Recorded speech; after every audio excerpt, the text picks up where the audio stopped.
ပကံမျိုးဟောင်းရှိအာနန္ဒဖျားအတွင်းအပြင်ဘက်ဈဉ္ဉံပတ်လန်းရှိလိုင်ကူမုံငယ်များတွင်မဟာဂယုဏမုဒရာဟံကိုလက်ရလက်ဖြင့်ပြတော်မူ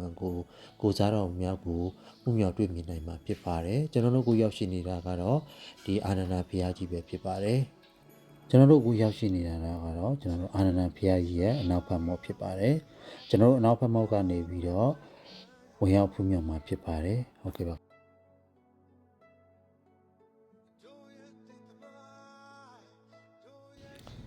ဗုဒ္ဓဘုရားရှင်သည်အသင်ရှင်များစွာ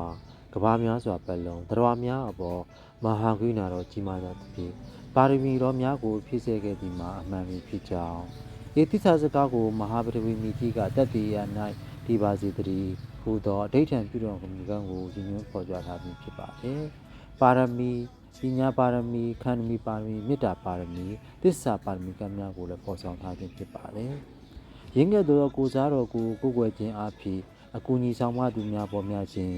ရံပြေမှန်ပြေခြင်းအမှုခင်းများကိုအနိုင်ရခြင်းပုံကြည့်ခြင်းညီညွတ်လေးစားသူများအများပြားခြင်းမိမိအားချီးမြှောက်မျှစားမိပုဂ္ဂိုလ်များပေါ်ပေါက်လာခြင်းစသည်သောအကျိုးတရားများကိုရရှိနိုင်မှာဖြစ်ပါတယ်လက်ဝဲလက်ကိုဖြစ်စေလက်ရလက်ကိုဖြစ်စေရင်ဘတ်တော်အထက်ပိုင်းသို့မြှောက်ချထားသောလက်ဝါးတော်ကိုအတွင်းဘက်သို့လှည့်ရဖိထားသောဟန်ဖြစ်ပါတယ်